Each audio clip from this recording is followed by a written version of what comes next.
Hello and welcome to Spyhards podcast, where your hosts go deep undercover into the world of spy movies to decipher which films make the knock list. But remember, this information is strictly for your ears only. I'm Agent Scott. And I'm Cam the Provocateur. But Scott, I prefer Camnito. You would.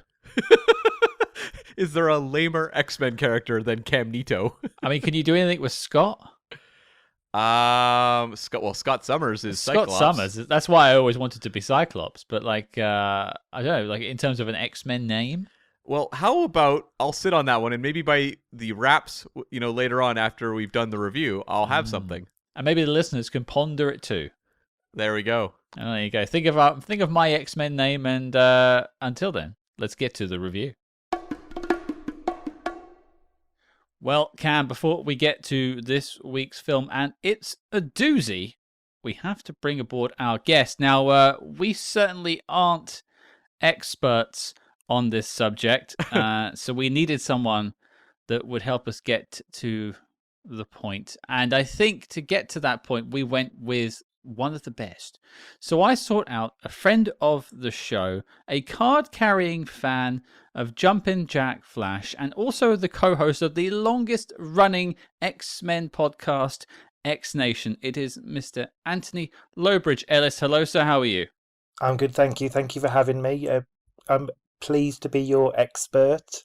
Oh, excellent. Excellent. How many EX words can we think of before the end of this episode? Someone should do a little tally and a little bing noise when it goes off in the episode, just for. And we do the X salute each time. I think they're going to multiply exponentially through the course of the episode.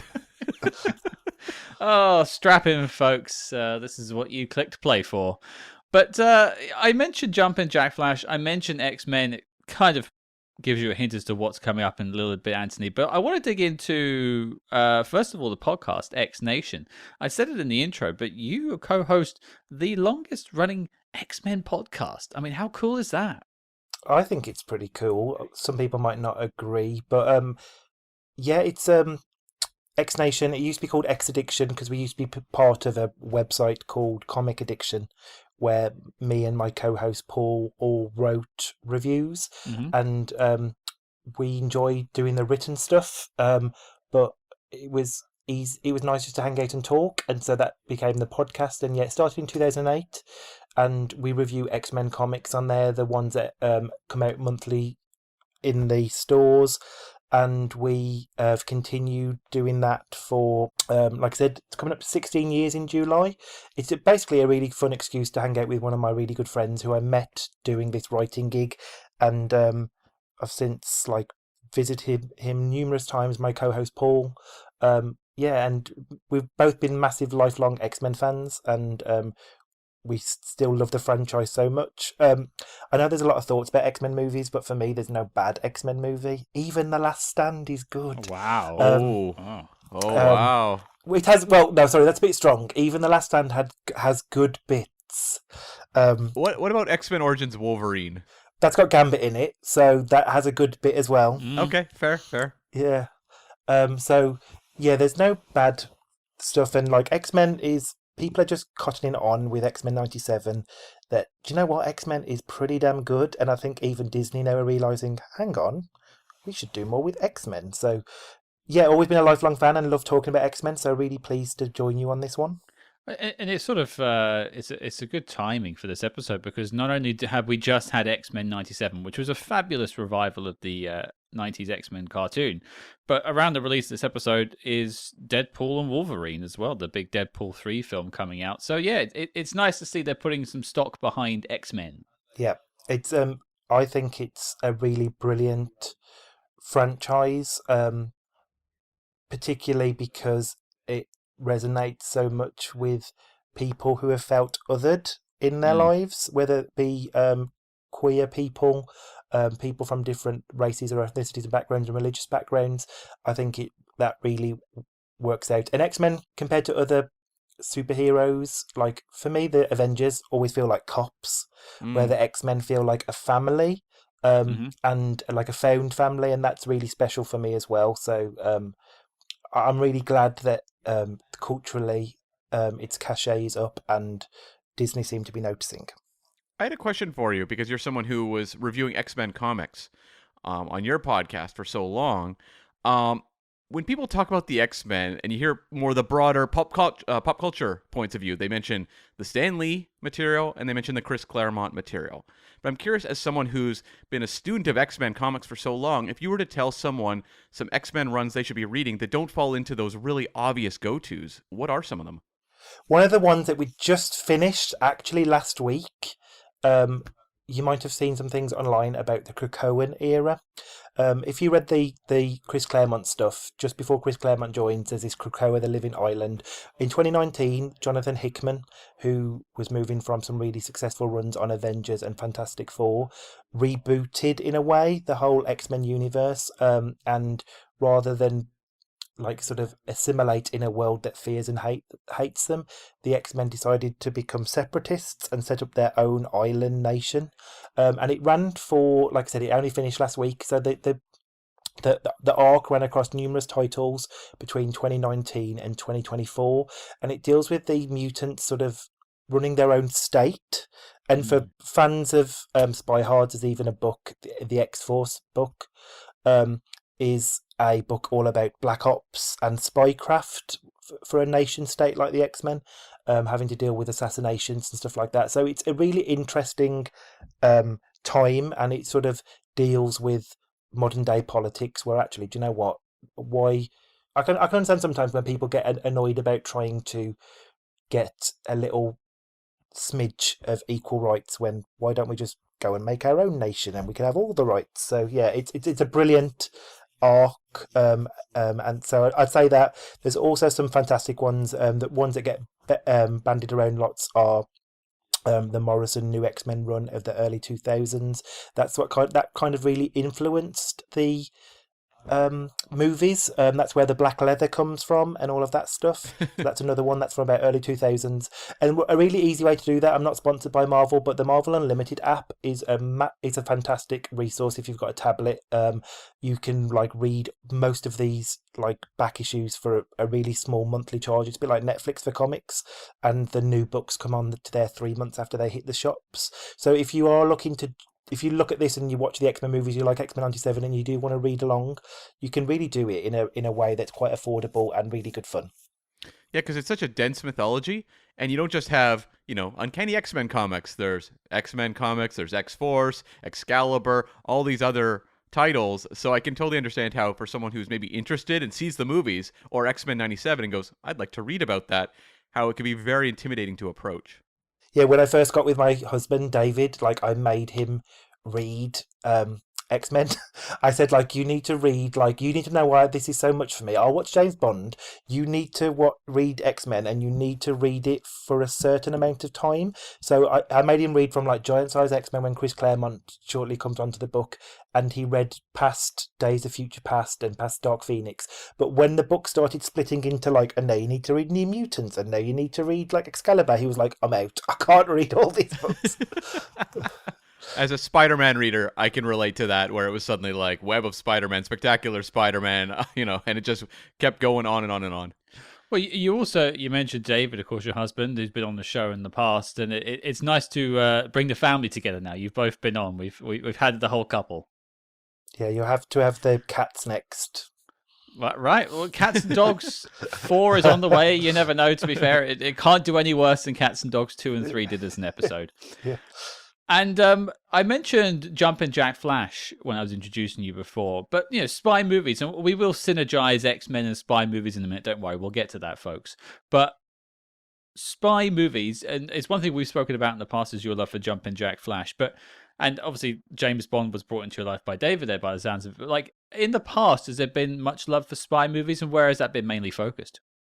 I think it probably was, like, growing up, it was Jumpin' Jack Flash. Like, I make no apologies when I say to people that is my favourite movie ever. I'm not being facetious. Like, I love that movie so much. It's like a comfort blanket. Like, I can, like, you know, on Drag Race where people do lip syncs, I could lip sync to that movie. I know every single line of that movie because I used to use it as a bit of a comfort. Like when I was younger and in my teenage years and I couldn't sleep, I would put the video on and I would just like have it on a sleep timer. So it sort of like went into my head.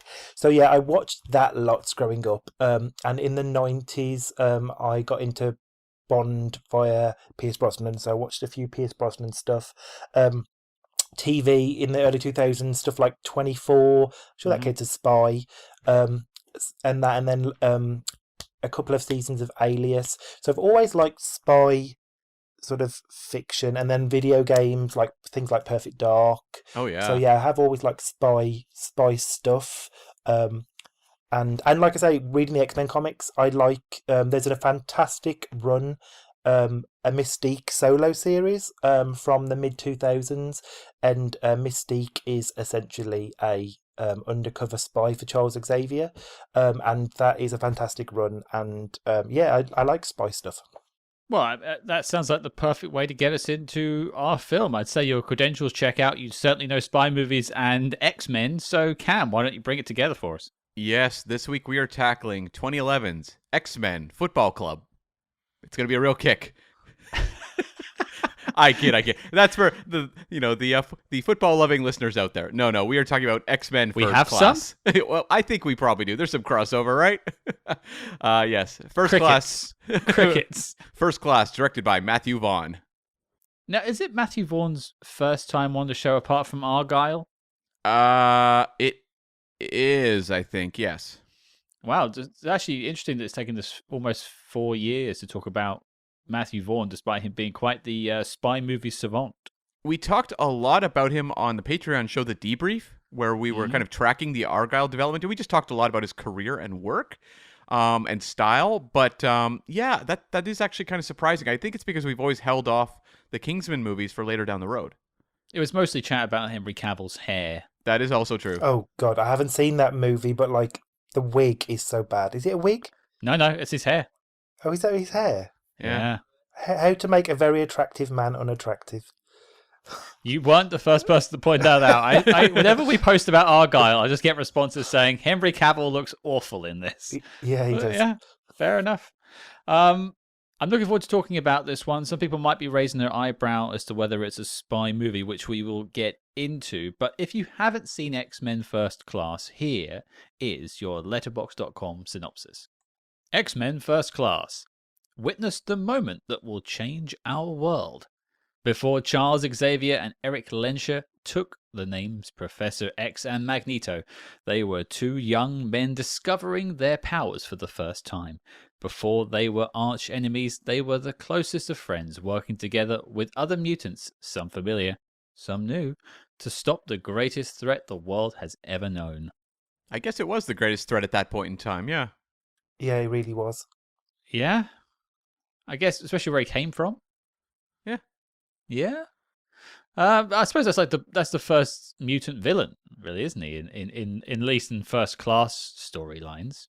Yeah, and I'm sure I'm going to accidentally call him Sebastian Stan a couple times in this episode, but yeah, I mean, it's interesting the way they kind of mold Sebastian Shaw into a proto-Magneto, which is very much paving the way for the Fassbender and Ian McKellen villains in the future movies. And it was interesting that in the synopsis there, they point out the friendship twice between Magneto and Xavier. Like they're really hammering that home. Yeah. It's the emotional crux, right?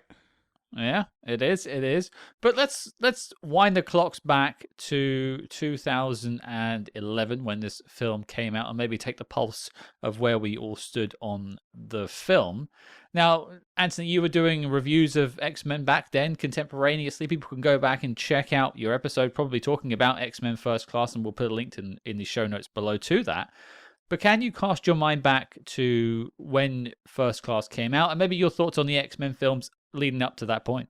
Yeah, I remember being really excited that they were continuing to make X-Men films because I know we spoke a little bit off the air, but I have this belief that there's no bad X-Men films. There are bad bits of X-Men films, but I like all of the X-Men films, even X-Men Apocalypse and X-Men Dark Phoenix. I actually really enjoy.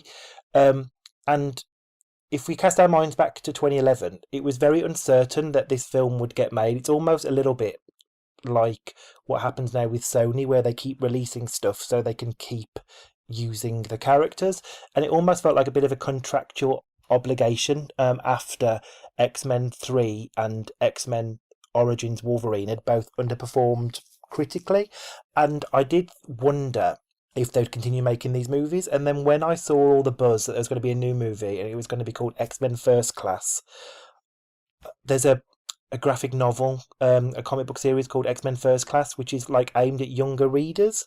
And I was very like, oh, is it going to be for babies? I don't think I want this. And I remember when it came out and when I started to see more buzz about it, I was very pleasantly surprised with like how brilliant it was, because I wasn't expecting that because of the source material it was based on. I mean, it's nothing like the source material it's based on other than the title, and focusing on some aspect of the school. But I remember being really excited about it, and I remember seeing it on opening day with all my friends, and like we'd called it like X-Men Day because they know that they have to do that sort of stuff with me. So we went to see it on X-Men Day, and yeah, and I thought it was really good, and I remember being really excited. And I remember they did this really cool sort of viral marketing where you could sort of go to the website of the school, and they had all these hidden sort of, a bit like what they used to do with Lost, where they put like hidden files, which is very spy-like, on the website, and you could see like Charles Xavier with like Kennedy and all these kind of stuff. It's an interesting one because I remember a lot of buzz. So that definitely tracks. I don't remember the website per se, but I remember there being a lot of like money put into the marketing for this. I think they were trying to bounce back after X-Men Origins and stuff like that. I have imagined Cam's got a bigger backstory. Mine is a bit different because my exposure, there you go, that's another one for you. There we go. Was through the films. I did watch the cartoon show X-Men in the cartoon series, the animated series, I suppose it's called, was then. But that was it, really. The only other thing I had to do with it was playing the X-Men arcade game. Yeah. That's all I've ever done. So when the first Bryan Singer film came out, I was like, okay, this is the X-Men for me. I was about 13, 14 at the time. We've spoken about that film on the Patreon a year or so ago, I believe. And so I really wanted them to continue with the actors that we had. I was a big fan of the cast of characters we had in X-Men 1, 2, and 3, and obviously Hugh Jackman as Wolverine. And so a little bit of me was sort of perturbed by the idea of scrapping it, starting again. And I was like, oh, a prequel? I don't like prequels. I raised my eyebrow at Star Trek 2009 when it got its own like reboot prequel. It just felt like it was all the rage at the time. Yeah. And so, but I went and saw it in cinemas, and I was pleasantly surprised by it. But I think I was still kind of holding it at arm's length. Okay. I'll say. But what about you, Cam? So I actually remember this one really vividly because I was a big fan of the first two X-Men films. I was like, I think kinder to Last Stand then than I am now. Like now I have kind of more negative feelings about it, but at the time I was like, not as good, but it was okay.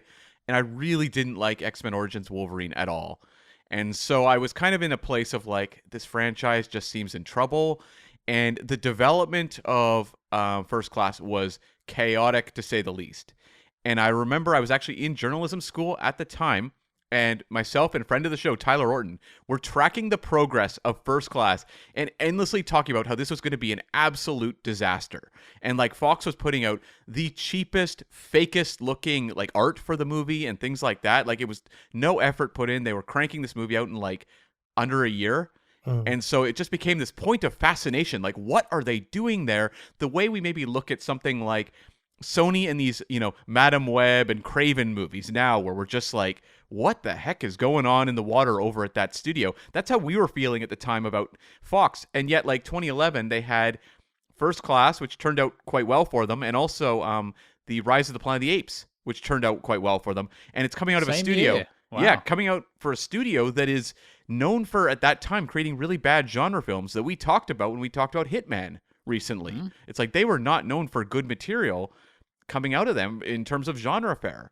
And so this movie was a real surprise. And I actually found my best of the year list from 2011, and X-Men actually made further down the list. It was number 7.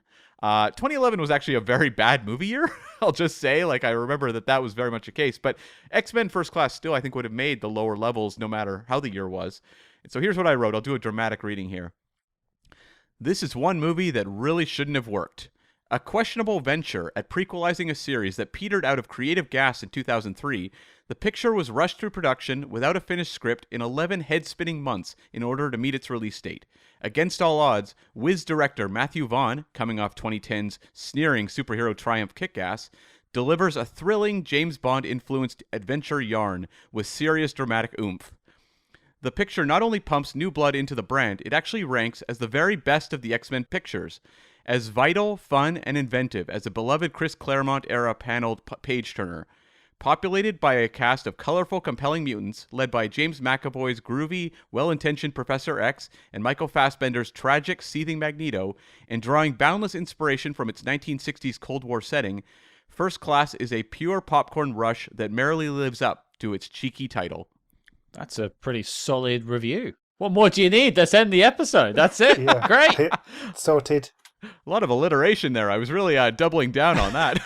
That's definitely journalism school there. You're like, I've really got to sell this. Really tough to read out loud, I got to say. Come on, 2011 Cam. What were you doing? Okay, well, so you were all, it sounds like we were all maybe coming at it from different angles when we walked in to see the picture in 2011, but came out maybe all around about feeling the same way. Yep. Yeah, I remember being absolutely blown away in the theater. Yeah. I remember for a long time, perhaps until the sequel came out to this film, I left thinking it was up there with X-Men 2 as the best X-Men film.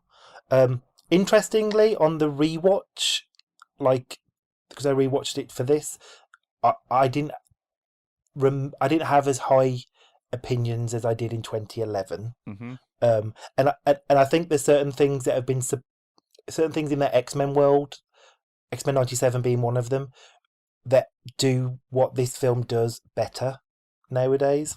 Yeah, and I think that's going to be interesting to discuss because I definitely wound up in a similar kind of field there as you. Well, then maybe let's start to get there. Cam, can you help us examine X-Men First Class? So, as I said, this movie was just a disaster in terms of development. So I didn't know this, by the way. You both nodded when it was said earlier. I had no idea this was a train wreck behind the scenes. Cam unlocked that memory of me, and I forgot that it was done so quickly. Because I actually remember now all of these things, like it will be delayed, it might not actually come out. It felt like something that might eventually become vaporware and not get released. Yeah, totally. And so everyone knows, X-Men was created in 1963 by Stan Lee and Jack Kirby, and it took quite a long time to hit the screen, obviously until 2000. And 2007's The Last Stand was sort of the turning point for the franchise because that movie was very expensive because of the cast at that point, negotiating contracts. And they really had a trilogy mindset in terms of the studio. That was that era where it's like, no, you make 3. Why would you ever make more than 3? So, you had 3 Blade films. They stopped Spider-Man films at 3. It was kind of like, that's it. You're done. And so there was never really, I don't think, a great consideration about moving forward with the original cast. And it was actually during production of The Last Stand that producer Laura Schuler-Donner revived the whole prequel idea. Because, Scott, you mentioned Star Trek 2009 and also Casino Royale, that was kind of in the water. Yeah. And so they hired Zach Penn, the writer of The Last Stand, one of the writers, who'd also written X2 as well a bit. He did part of the script for that, as well as Elektra. He was brought on to write and direct X-Men prequel, whatever it was going to be called. That seems to have just completely vanished. Like, that was just kind of a thing they were working on and developing.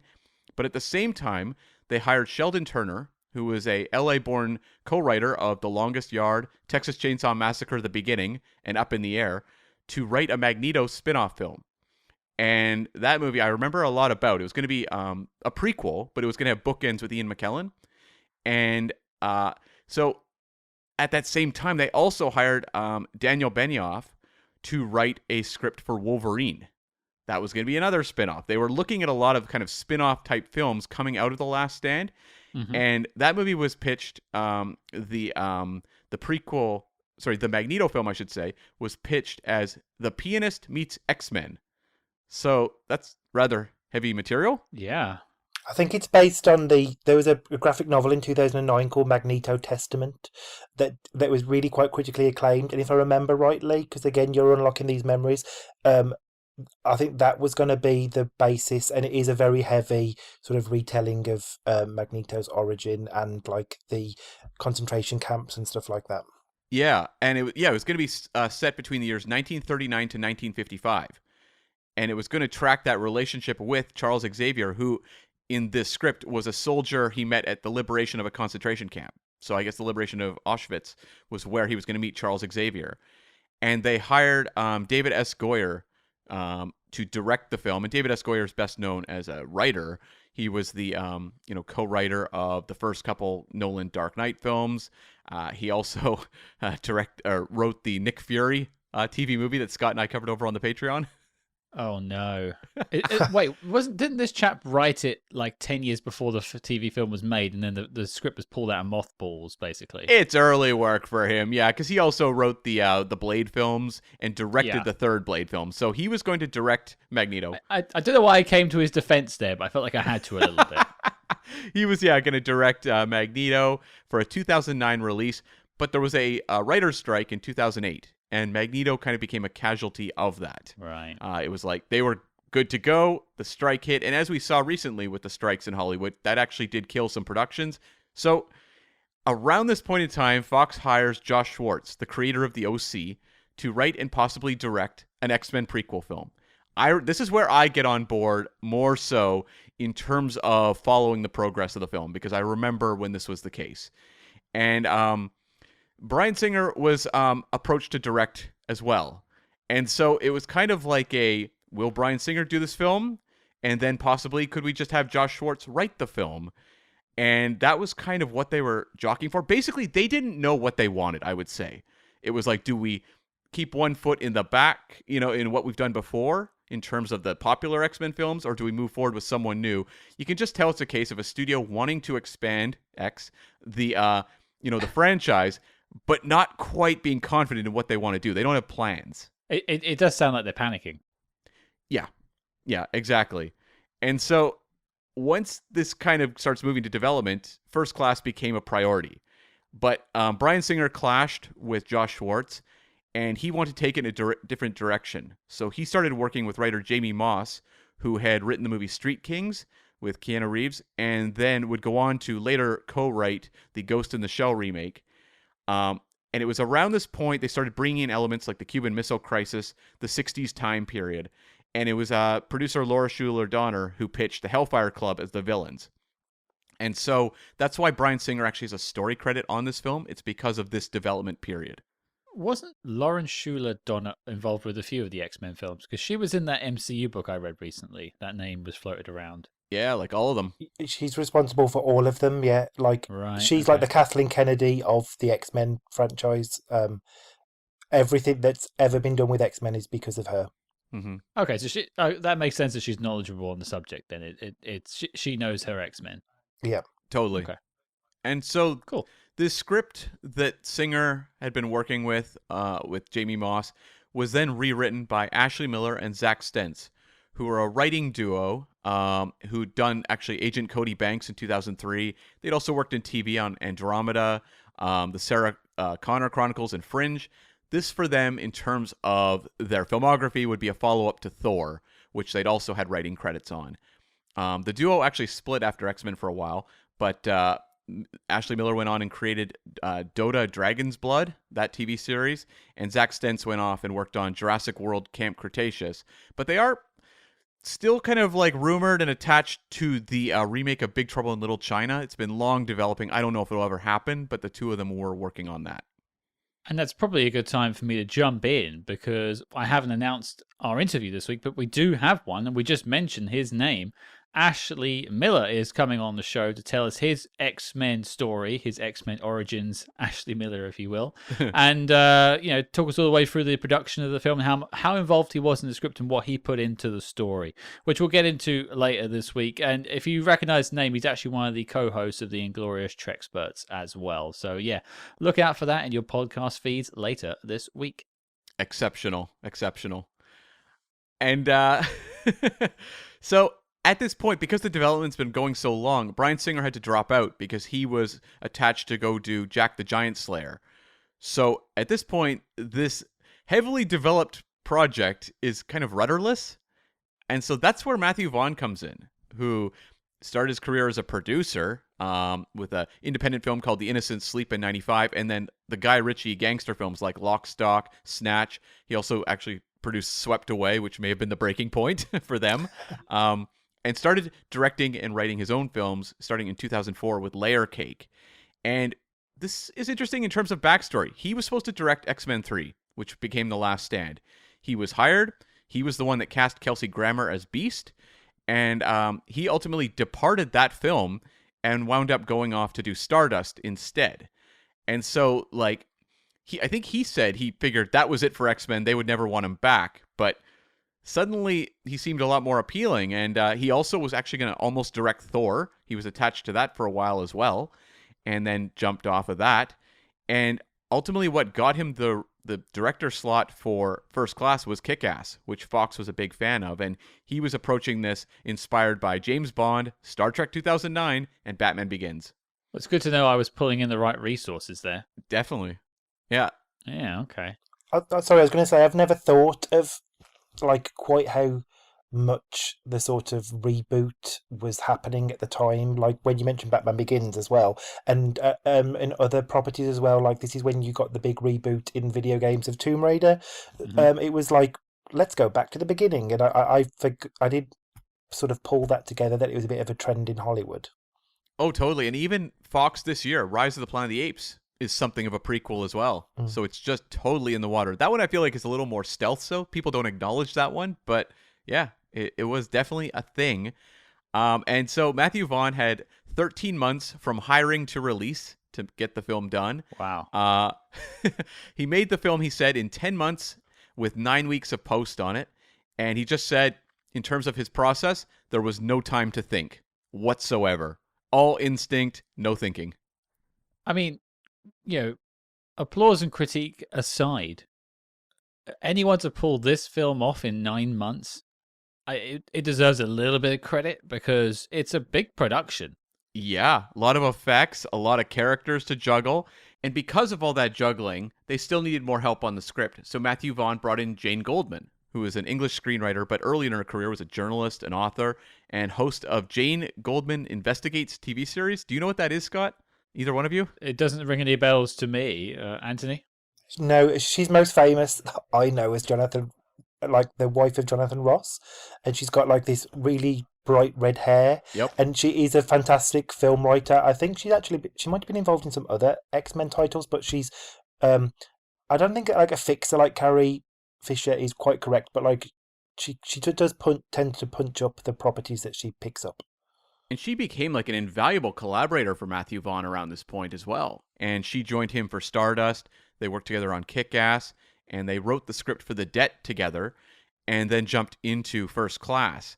She also notably wrote the Daniel Craig Women's Day James Bond short that came out many years ago. Which one was that? What's that? It's the one where Daniel Craig is like wearing like drag. He's kind of dressed as like a woman and walks into the frame. And it was like something that was like put out, and it got a lot of attention at the time. Was it like for International Women's Day? It was, yeah. Huh. Oh, I've never seen that. No, me either. That's gone right over my head. Well, we'll post it online, folks, during the week. You can have a look yourselves if you haven't caught it as well. We'll find it.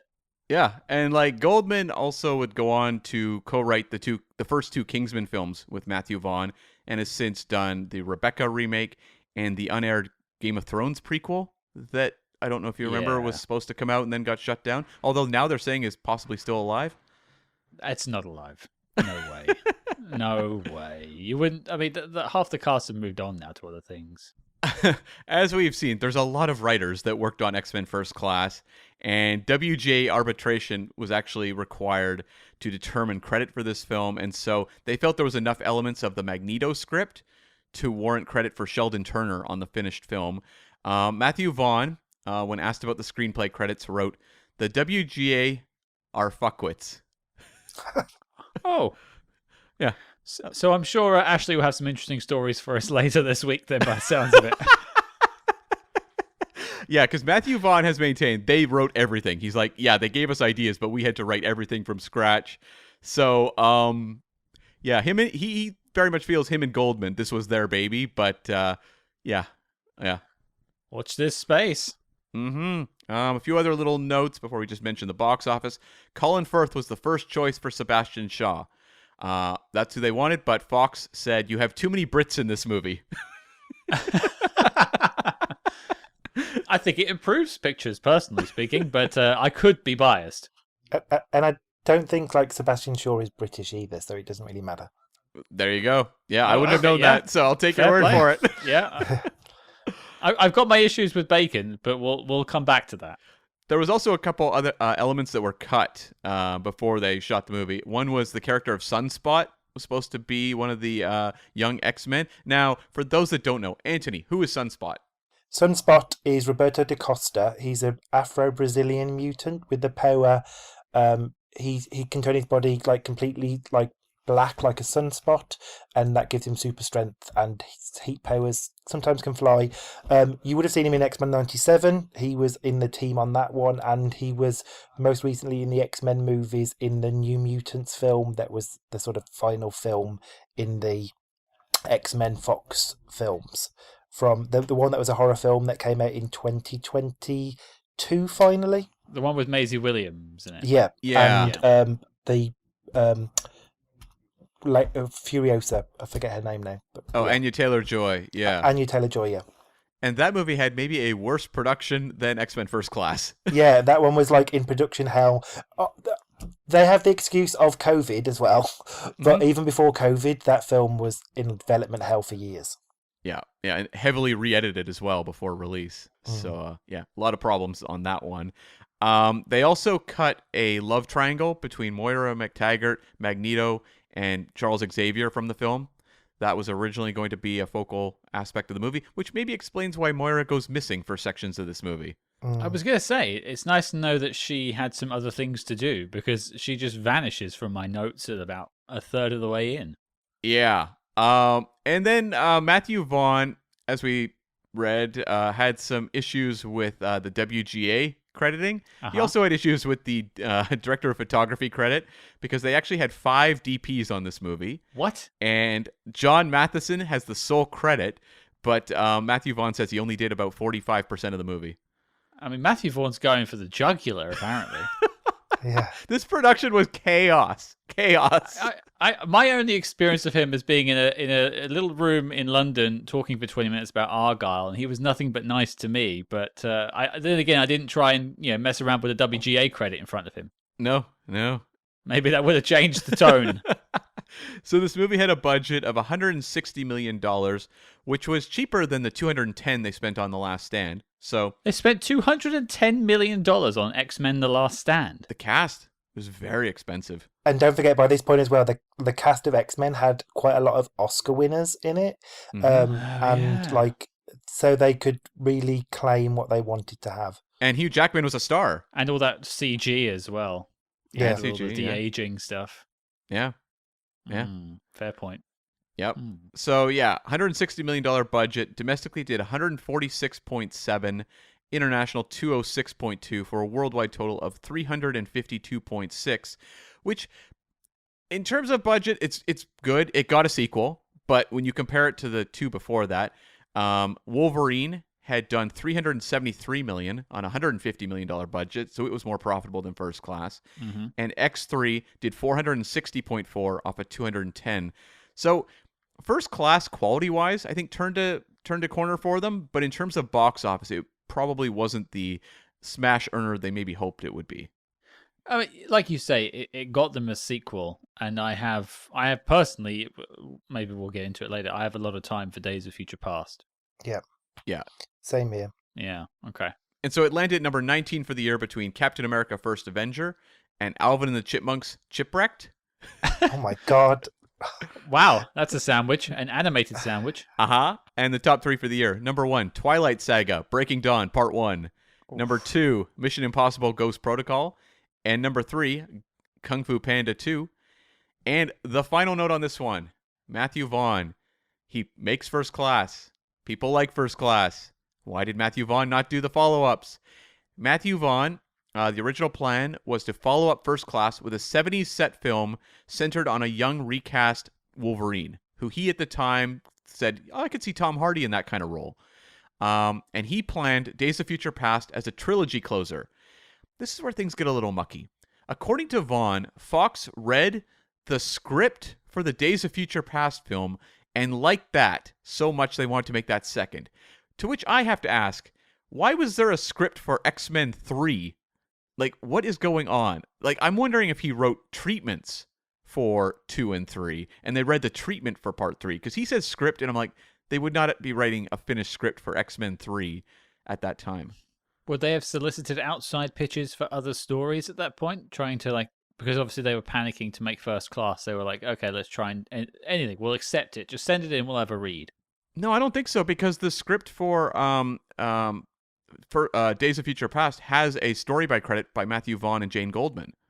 Right. I have no idea. It's really weird. Because I can't think what would... If you're doing a trilogy, I can't think what the middle thing would be. Other than... It works so well that they go to that one next. I can't think what they would put... What you'd sandwich between that and Days of Future Past. Also, just a point.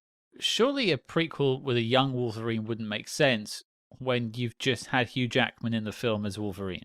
Were they going to ignore, like, well, that's a great point, the cameo, but also, like, were they going to ignore the 70s set X-Men Origins Wolverine? Yeah, because that happens in 5 Mile Island happens there, doesn't it? So that's already... This is why I feel like some of the history of this one has been a little warped by the telling, because I just don't think this lines up. Well, I also think that tracks with what we're learning as a group. We're all learning this together about Matthew Vaughn. The guy has his take and will stick to it. I wonder if that take is not necessarily the truth. Yeah, because Simon Kinberg has the sole screenplay credit on Days of Future Past. So, oh no, yeah, like he rewrote whatever material they had from Goldman and Matthew Vaughn. So I'm not sure, but Matthew Vaughn went on and did Kingsman instead, which I think is a celebrated film. Not so much the sequels, but we haven't got there yet. Yeah. The first one's good. Yeah, but we'll save that deep dive for another day. Let's get to it. X-Men First Class. We're here. Let's talk about the film. Antony, you're our resident expert. I've used that once. So you can't do it again. You've gone back to it for us. What do you think of First Class? I think it's really good. For me, the part of the story that works the most is the Magneto and Xavier stuff. That friendship and Charles sort of bringing his trauma out, and you've seen more of that. I think is a fantastic part of the film, and I also really like Sebastian Shaw as a villain. That really works for me. But there are bits of the film. I really love the 60s setting. I think it's really fashionable. I think it's really cool for that, and the sort of light FBI, CIA spy things do make it really fun and cool, and it's sort of a superhero film, kind of in name only, because they're more spies than superheroes. And I think that's really fun. But for me, there are some bad things in it too, which we'll get to later. But on the whole, I think it does more good than bad. I'm interested to throw the question sort of again at you, Anthony, because, you know, as you say, there are no bad X-Men films, which is I'm sure there are problems with all of them in their own way, but you know, you enjoy them all for what you like about them, for their merits. What are you looking for in an X-Men film? I know all these characters already, so like for you guys who are watching it, you're going to be saying like, who's that man who puts his face in the fish tank and like he grows gills. Well, I know that's Darwin already, so I come to it with expectations. I like to see how they deal with all the baggage of all these characters and who they are and how true they make them. So for me, there's almost that little fun thing. David gets really annoyed like when we watch X-Men things because I pause it and go, that's so and so. Yeah. Or if I see somebody in the background. But so for me, I watch it from a real fan point of view. Where saying like, for me, X-Men is real. X-Men happens in real life. There are really these people, and I need them to treat these characters with the utmost respect. And I kind of watch with that kind of. I'm not one of those fanboys who will jump on the internet and go, "That was the worst thing I've ever seen." Like, they don't know what they're doing. I'm not a Star Wars fanboy, but these characters mean so much to me that I'm kind of watching it to see if they do right by me, and generally they do. I could totally get that perspective. I'm a big, everyone knows, big Star Trek fan. If they were to ever recast, Jean-Luc Picard, I would be obsessing over that with a fine-tooth comb to make sure they don't betray the character. Now, you could say Star Trek Picard seasons 1, 2, and 3 betrayed the character, but that's a conversation for another day. But yeah, so I totally get that, and it's interesting that you still find things you enjoy about this film compared to others, and I'm glad you do. I'm going to throw it over to you, Cam, because you were quite high on this one. What did you think of First Class? I think this movie, it's funny because like I was so high on it in 2011, and I definitely watched it a number of times around that time period, but I hadn't watched it in a long time. Mm-hmm. And revisiting it, I think I would no longer say it is the best X-Men film of the group, but it has some of the best moments of the franchise. And when I'm watching the relationship material between Xavier and Magneto, or Magneto hunting Nazis in Switzerland. Oh, I love that bit. These are incredible moments. And the way Matthew Vaughn plays with the 60s setting, the way he seems to be so energized just by the concept of X-Men. Like, what can I do with X-Men that feels different? I know I'm going to send Xavier on a spy mission, and I'm going to watch him use telepathy to succeed. I'm like, this is so cool. Why has no one ever really staged this before? Because it is just so effective and exciting and fun. He seems throughout this movie to just be like doubling down on cool ideas. But I can see the seams so much more when I watch the movie now. And I really do blame the production speed. I don't blame Matthew Vaughn because I think he's made very slick, successful films since then.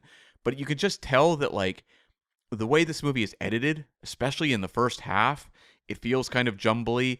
The Moira Taggart character, I just don't know what's going on with that character at a certain point. She's completely just exiting the film for prolonged periods of time. You could just see that like he was under the crunch to make something.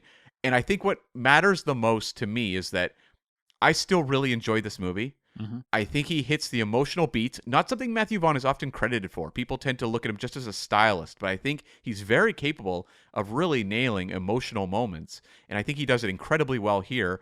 And it's like Antony said, the movie cares about these characters a lot, and I walk away from the movie feeling that kind of reverence for the material, and that Matthew Vaughn very much cares about these characters going forward as well, and would have been invested had he done 2 more of these. So as a launch, I think it's incredibly successful, but the seams in 2024 are showing. Yeah, and I hadn't twigged that really. I did twig the scene when I watched it. One thing that I was really bizarrely aware of is that you can tell that its production budget isn't as high as the other ones. There are certain aspects where I think it just looks a bit cheap. Yeah. Especially on modern day stuff. And I hadn't twigged it until you'd said it there again, but like the character I think suffers the most in the rewatch is Moira. Moira McTaggart. And when I was saying just to you, Scott, about doing right by the characters, the character that I feel they get wrong the most is Moira, in the fact that in the comics Moira is a geneticist. Mm-hmm. She's not a spy. There are characters, as you'll know from X-Men 97, like Valerie Cooper, that they could have very easily brought in to fill that role, and I feel like they got Moira because they wanted to have a love interest for Xavier that fits, because that is true, that's his love interest, but then they did nothing with it. Like, it's not until the end really where you get the like the sad bit of their love story can't go forward. And it's when she breaks into Hellfire Club, for the rest of the movie, she's gone for quite a long time. Well, because she's introduced as quite a force. She infiltrates the Hellfire Club. She's using her sex appeal to work her way through. She's like the cool, calm, collected one in the room through all the other CIA directors and stuff like that. She's the only one who knows what's actually going on. You get all this time spent on her, and then poof, as if she is the blue guy disappears. I've forgotten his name. Oh, Nightcrawler? Nightcrawler, I should say. I should remember these names. I'm going to get tested by Antony at the end of this. But as if she were Nightcrawler, she disappears from the film. And I think that rolls me over into my thoughts a little bit, because I've really backtracked on this one. I have trouble watching it now.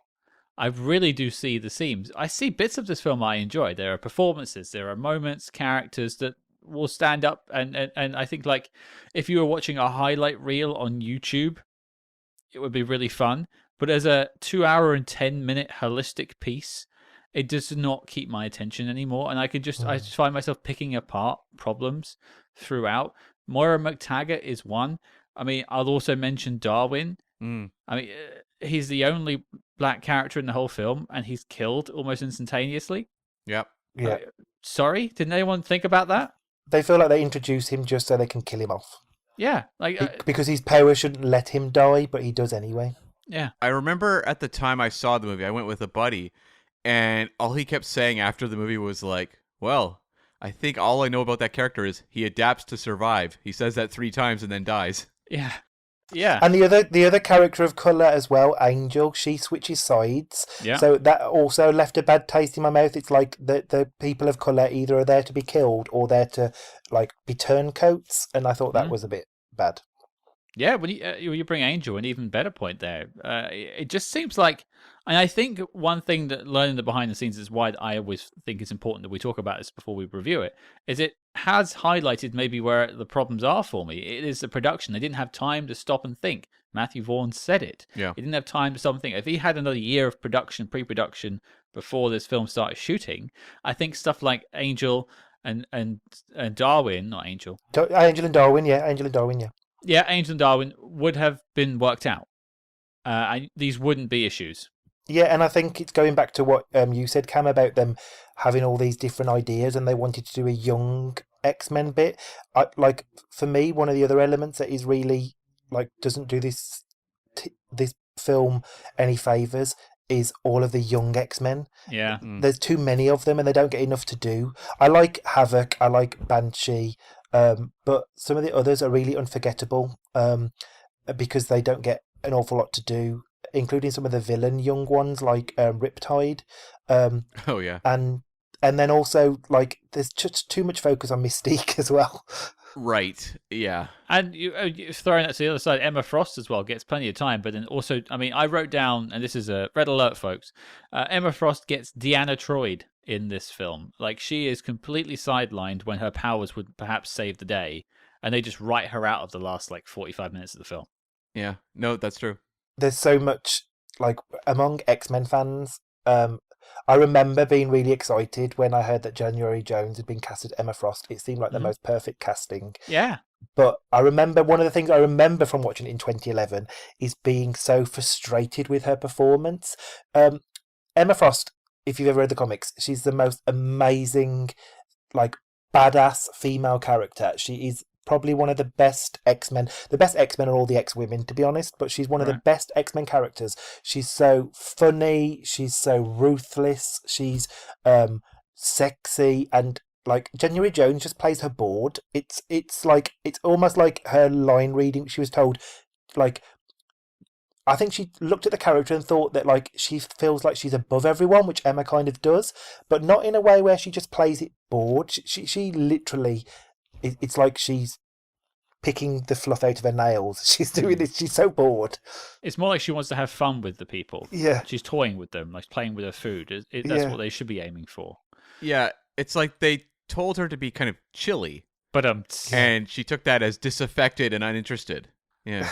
Yeah. But that's not to say I didn't enjoy bits. And as I say, I think there are moments that we can talk about that we really liked, and it's interesting to know the behind the scenes for this. I think that really has sort of coloured my opinion on it now, or at least like informed the opinion. In some ways, it makes me appreciate the movie more, just given the absolute obstacles they had to overcome. Yeah, the obstacles, because this should be like a Madam Web or something. Yeah. You know what I mean? Or a Morbius. Yeah. This should be like something what we just ridicule and dismiss.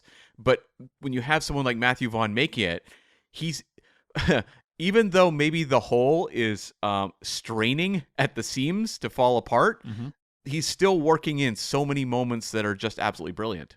Which I think goes to not only the casting, which I think was excellent in some parts here, but also I think just his direction is maybe what saves a lot of this film. Like at least he had a vision and was able to sort of pick up the baton at the end, or let's say pick up the ball and score a touchdown, or some sort of sports metaphor. Go team! You're mixing your metaphors. This is X-Men Football Club, Scott. Do I look like a guy that plays sports? I just don't. I'm not that guy.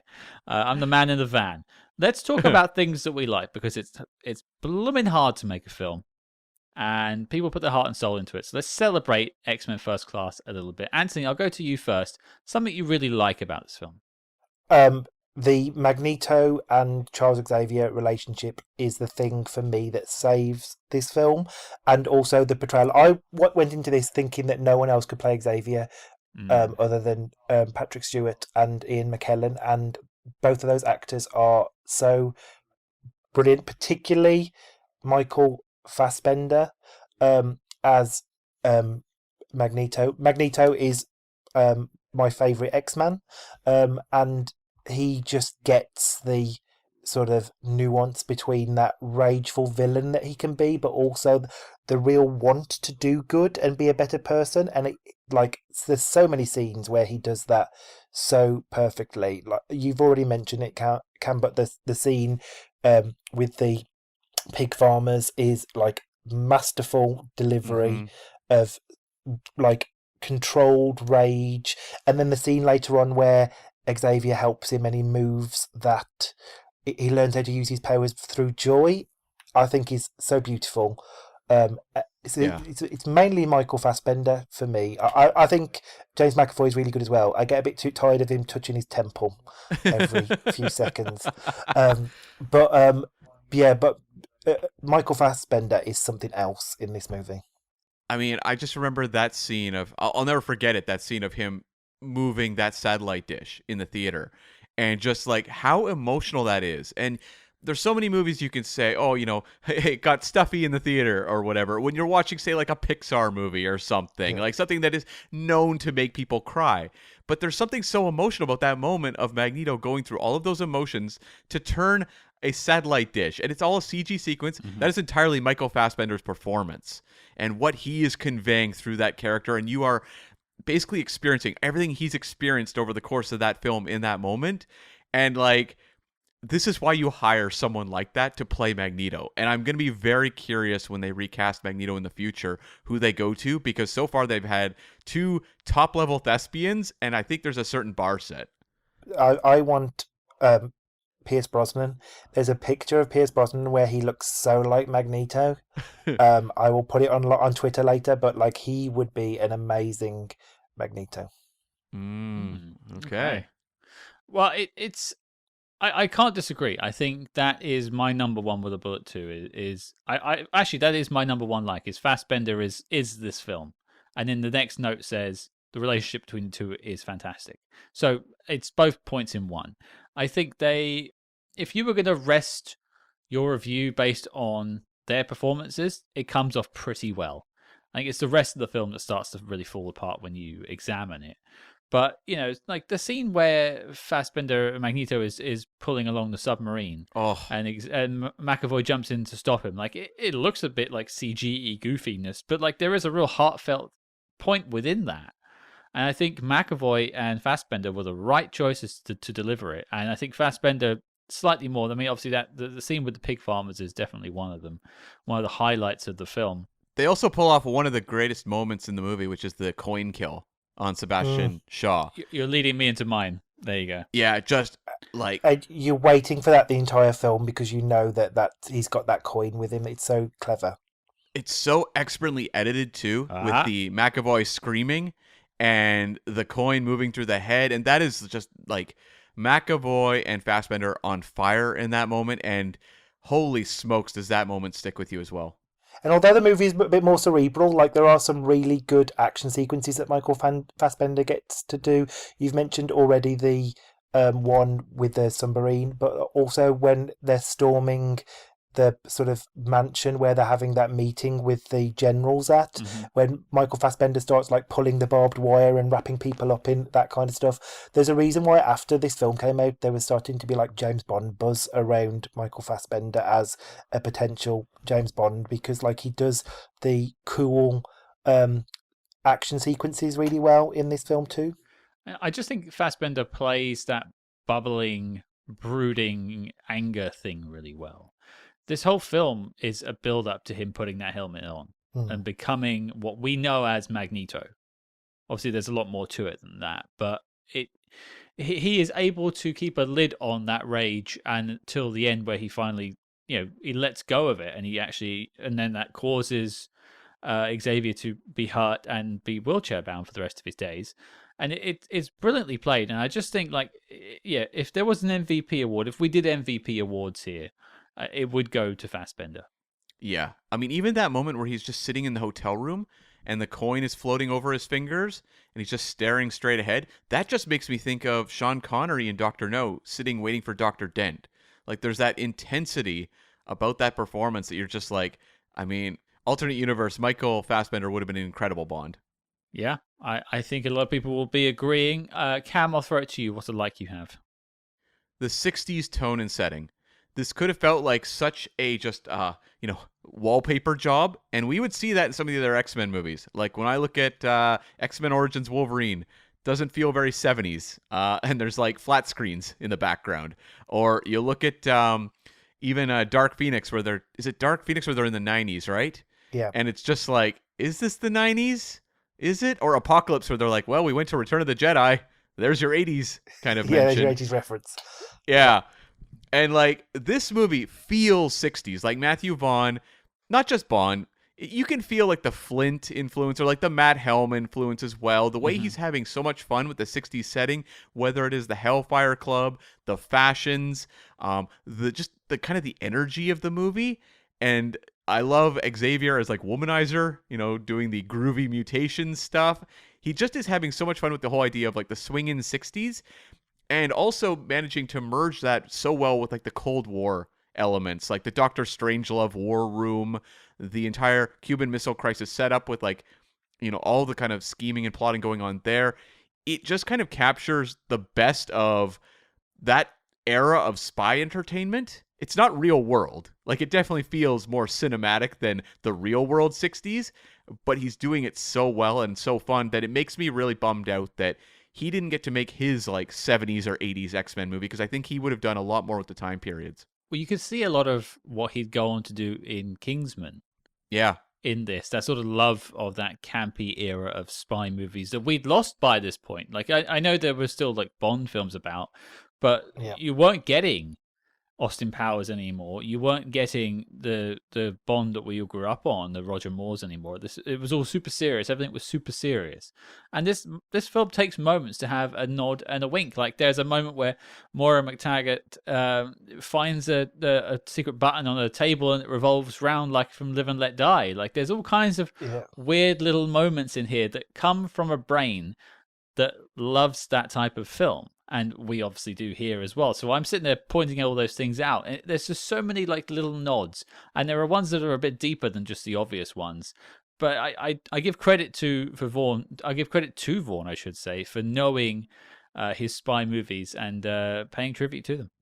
Another beautiful location is the submarine mirror room. Oh, I love that. Yeah. It doesn't need to be that like ornate for what it's used for, but it just is a great set. Yeah, like it feels almost like Enter the Dragon-esque. Yeah. but with like a 60s vibe to it. Like, it's just beautiful concepts and ideas being realized in very little time. Like, he clearly could have gone into this and just been like, let's just make it as simple as possible. But it seems like he was constantly challenging himself while still running under the gun. I think the 60s theme works really well as well, because unlike the 70s, and like you say, Cam, like you wish you would have seen what he did with the 70s and 80s and that. I think the 60s theme works because they stick to a world event that is so important to the story in the Cuban Missile Crisis. And I haven't watched the others for a while, but like, although they're set in the 70s, 80s and 90s, there's not this central world event that happens in those movies that ties the theme together so tightly, where the Cuban Missile Crisis really makes you remember the entire time. Like, you can set this film, you know what week you're in 1963. You can tell this exact time period that you're in this film, and that's what I think is a massive strength of it as well. Yeah, that's a good point. And I don't know, yeah, you're right. Like, in the 1970s, I'm not sure what it would have been. Like, probably something tied to the pessimism of that era. But yeah, I think there's a bit of Vietnam protest in that film, but that I think that's about it in terms of that. Yeah, that's right, because several of the characters introduced in this movie die in Vietnam. Yeah. I mean, for me, a lot of my main likes have been taken. So the one thing I'll just shout out, I mean, apart from loving the aesthetic, I think they really get the costuming down right as well. It's a small nod. And I mean, the X-Men costumes themselves, I don't know how they hold up. Anthony, are you a fan of the X-Men costumes they get later on? I like how they wear the yellow and blue costumes in this movie. I think it's really cute. It's a good way of doing it. And the training uniform, I thought that was really great. Because I know X-Men fans can be quite particular with their costumes, and some did bite back on the whole, like, what did you expect, yellow spandex line? Yeah. I think that's really good. And Emma's costumes is really good. All the people's, I don't know who did the costume design in this film, but it's A+. I had actually a question for you, Antony, because you are the guy to ask this question. So this movie sees the introduction of a lot of new X-Men characters to the film universe. Which was the one you walked out the most enthusiastic about?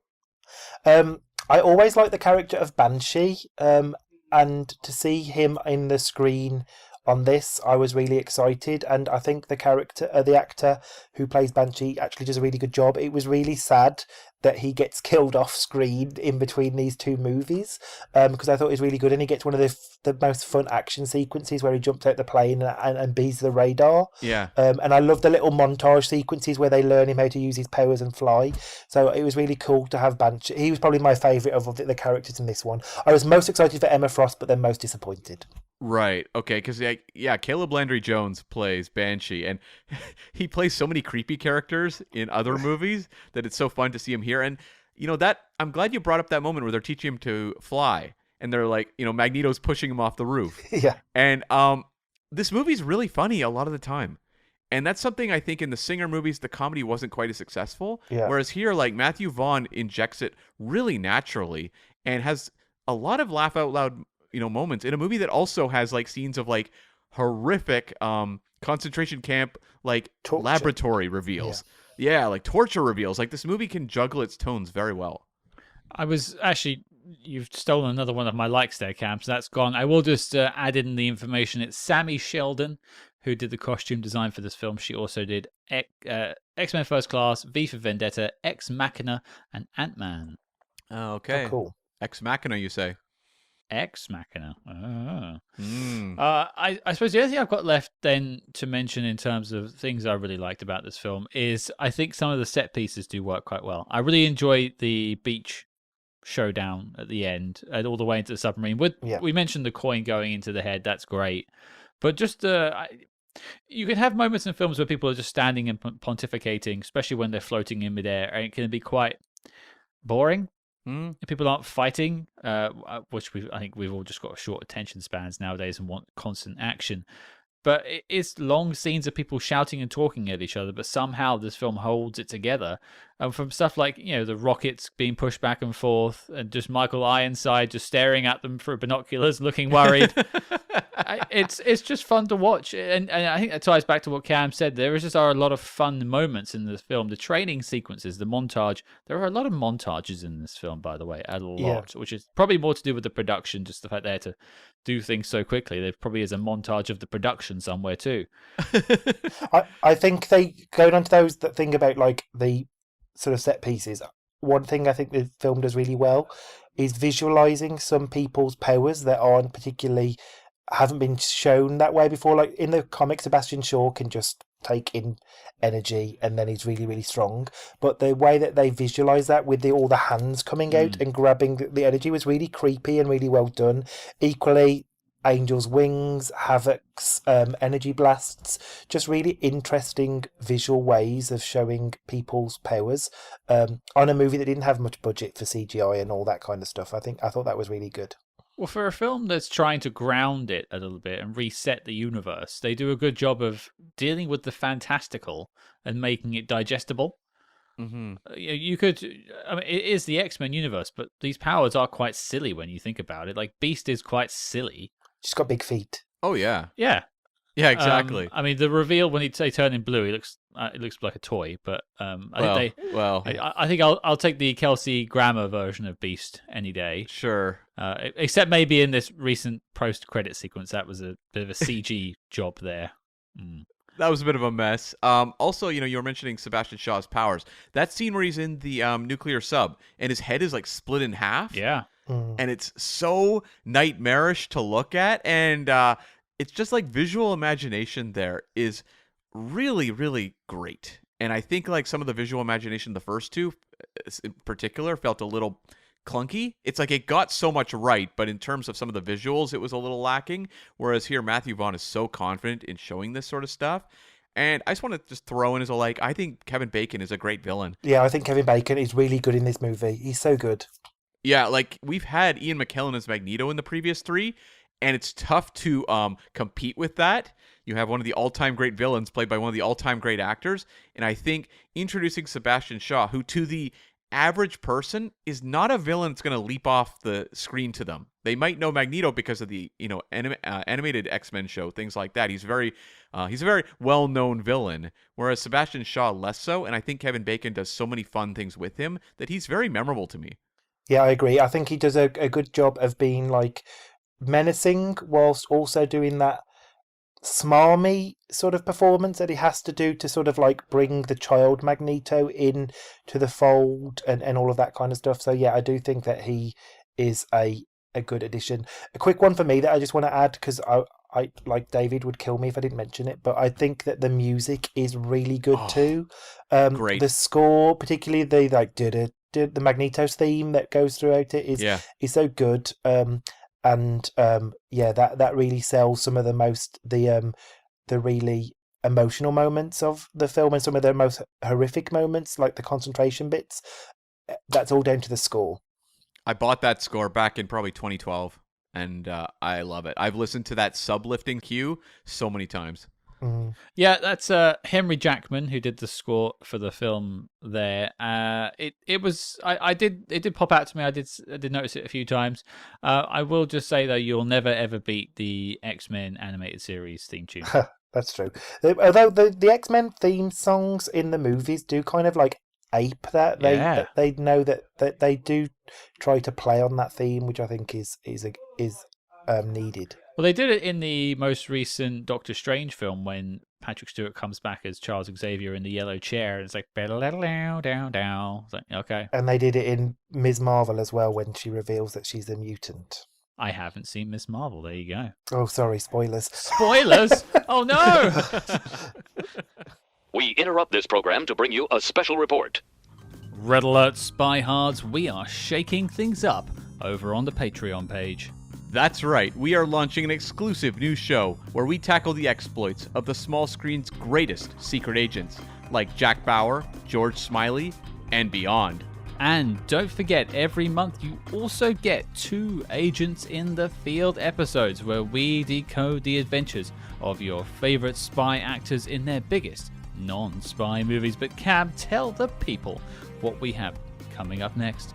Scott, we are keeping the exclusives coming because we are reuniting with Marvel's Mightiest Mutants to take a look at 2003's X2 X-Men United. What happens when Nightcrawler drops into the party? We're going to find out. Bamf. So don't get left out in the cold. Help support your favorite spy movie podcast and join the circus at patreon.com/spyhards. But before this message self-destructs, let's get back to the Spy Jinx. Okay, dislikes time. There are things to talk about with this film. I've certainly got a couple I want to bring up. Anthony, we'll go to you first. Something you disliked about X-Men First Class. I do like the relationship between Beast and Mystique in this movie, and that whole idea of outsider and becoming more comfortable in your skin really resonates as a queer person. But I think it's just another storyline in a film that's got too many storylines going on. And as this franchise continues, the whole Mystique thing, like Mystique, Rebecca Romijn, is an amazing actress, and she really sold that character. Jennifer Lawrence is also an amazing actress, but I don't know, there just feels a weird clash that, like, Mystique just doesn't work for me in this film. And I totally recognised it more on my rewatch of it, that, like, oh, actually, like, I don't like her bits in it, and I don't like her and Xavier's relationship. It feels forced, and yeah, that's my main thing, is the Mystique bits, really. Well, I mean, she's rummaging around the Xavier castle's cupboards, and if someone was rummaging around my cupboards in the early hours in the morning, I wouldn't go down and be like, hey, I'm going to adopt you. Yeah. Personally.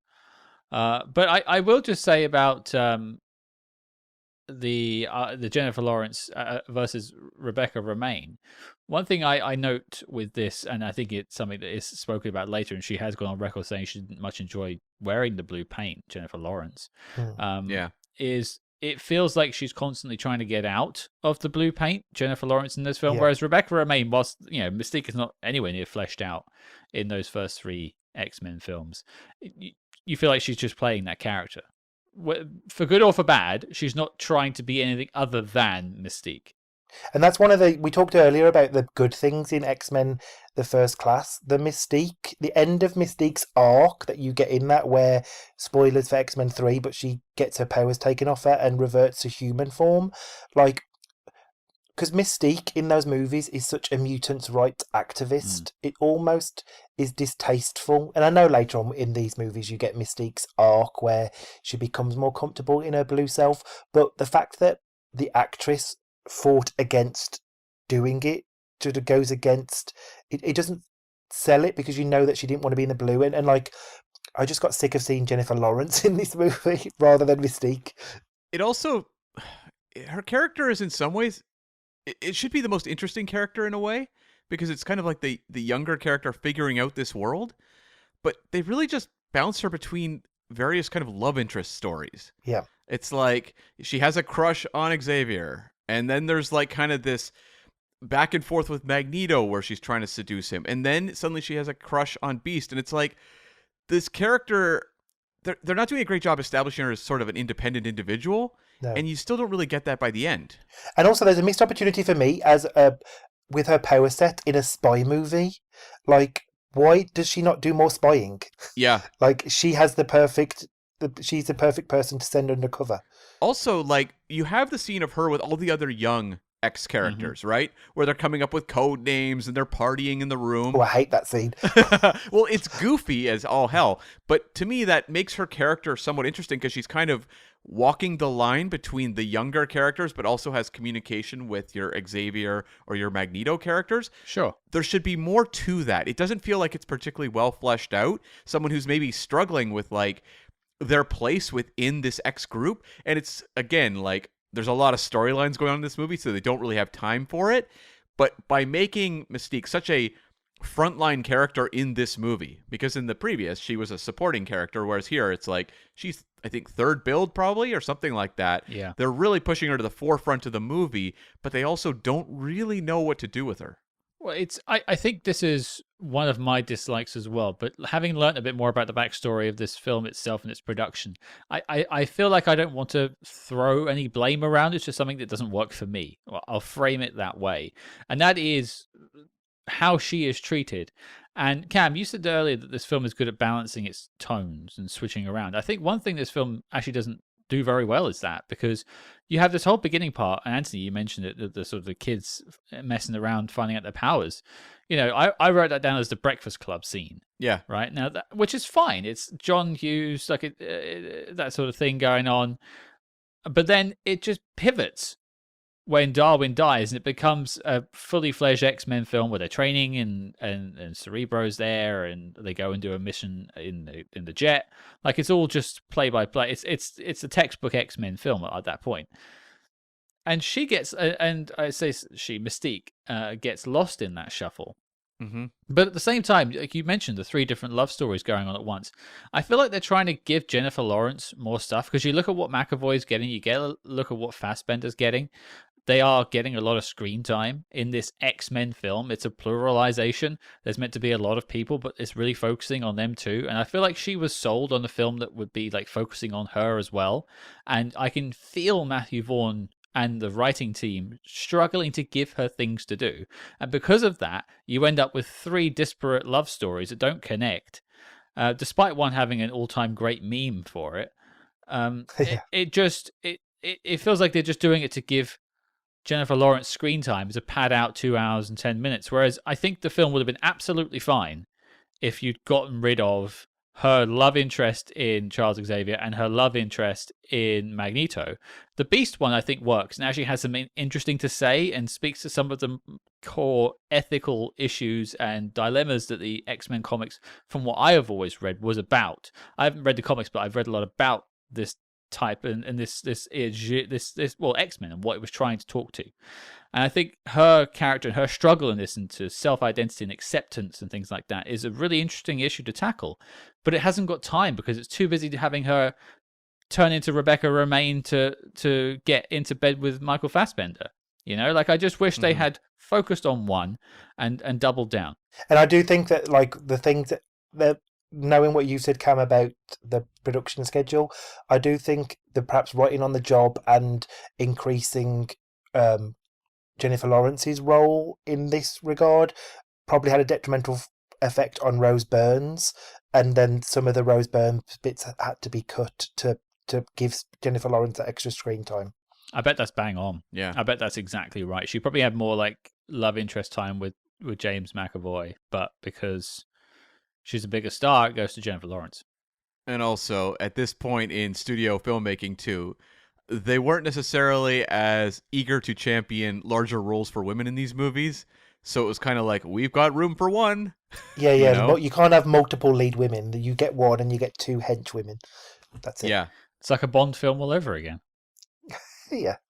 Right? You go back to the original X-Men films they made. It's like, Jean Grey and Storm are massive characters. Mm. And Scott, we revisited that first X-Men. How much did they really have to do? Not a lot in the first one.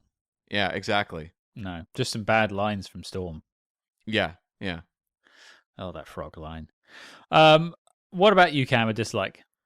So I think for me, it just comes from the rushed production and that there's a lot of editing jumble going on in the first half of this movie. It's bouncing around like crazy and it doesn't have like a rhythm. And I totally get it. When you kind of understand what was happening behind the scenes, it makes sense why when Matthew Vaughn is putting this together in like 9 weeks in terms of the editing room and post-production, that it doesn't feel refined. It feels like they are taking a lot of great moments, admittedly, but kind of chunking them up against each other. Yeah. And so it doesn't have that kind of that sweep that I think it probably wants to have, which is that 60s just carry you on an adventure vibe.